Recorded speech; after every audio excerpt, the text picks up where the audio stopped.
ఈరోజు గుంటూరు జిల్లా తెలుగుదేశం పార్టీ మా అధ్యక్షులు తెనాలి శ్రావణ్ కుమార్ గారి ఆధ్వర్యంలో జిల్లా కార్యాలయంలో ఎన్టీఆర్ గారి వర్ధంతి సందర్భంగా గుంటూరు నగర ప్రజలు పుర ప్రముఖులు అందరూ వచ్చి ఘనంగా నివాళులర్పిస్తున్న వాళ్ళందరికీ కూడా ప్రత్యేక ధన్యవాదాలు తెలియజేస్తున్నాను. సమాజమే దేవాలయం, ప్రజలే దేవుళ్ళు అనే నినాదంతో ఈయన ఈ పార్టీ పెట్టి ప్రతి పేదవాడికి కూడు కూడా గుడ్డ నీడ ఉండాలని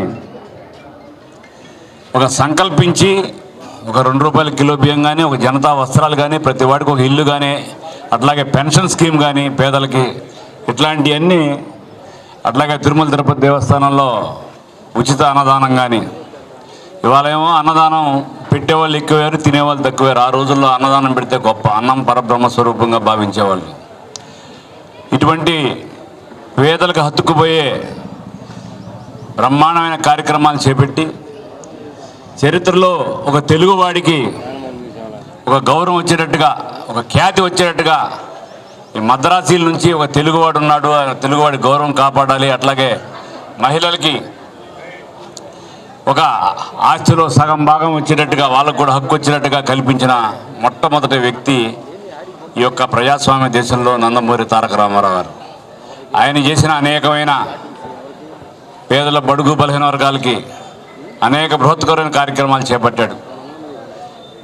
అటువంటి మహనీయుడికి ఈ మా తెలుగుదేశం పార్టీ వ్యవస్థాపక అధ్యక్షుడు వారి అందరికి కూడా ఆయనకి ఘనమైన నివాళులు అర్పిస్తూ ఇక్కడికి విచ్చేసిన తెలుగుదేశం పార్టీ కుటుంబ సభ్యులందరూ కూడా ధన్యవాదాలు తెలియజేస్తూ ఈ అవకాశం కల్పించిన శ్రావణ్ కుమార్ గారికి ధన్యవాదాలు తెలియజేస్తున్నాను. Thank you all.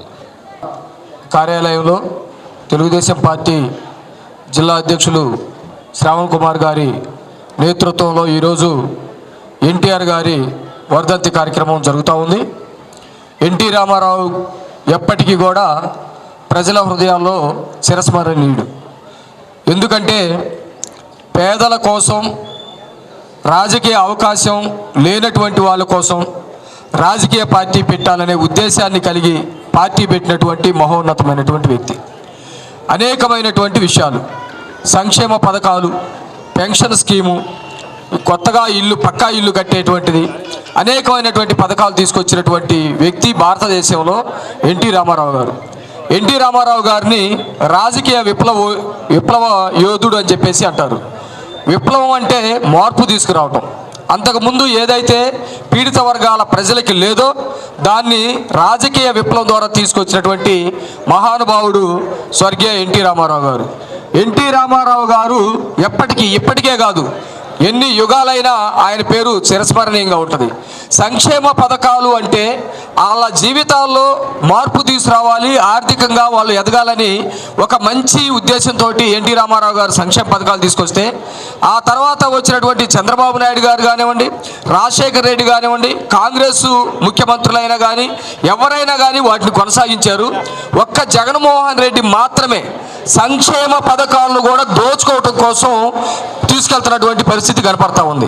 మళ్ళీ పేద ప్రజలకి సంక్షేమ పథకాలు, ఆర్థిక అభివృద్ధి, నిజమైనటువంటి విద్య రావాలంటే అది తెలుగుదేశం పార్టీతోటే సాధ్యమవుతుందని, తెలుగుదేశం పార్టీని మళ్ళీ అధికారంలోకి తీసుకొచ్చుకోవటం వల్లనే బడుగులకు ఆత్మ గౌరవం, ఆర్థిక స్వావలంబన, విద్య, నిజమైనటువంటి విద్య అందిందని ఈ సందర్భంగా తెలియజేస్తూ ఆయనకి నిజమైనటువంటి ఘన నివాళులు అర్పిస్తూ ఉన్నాం.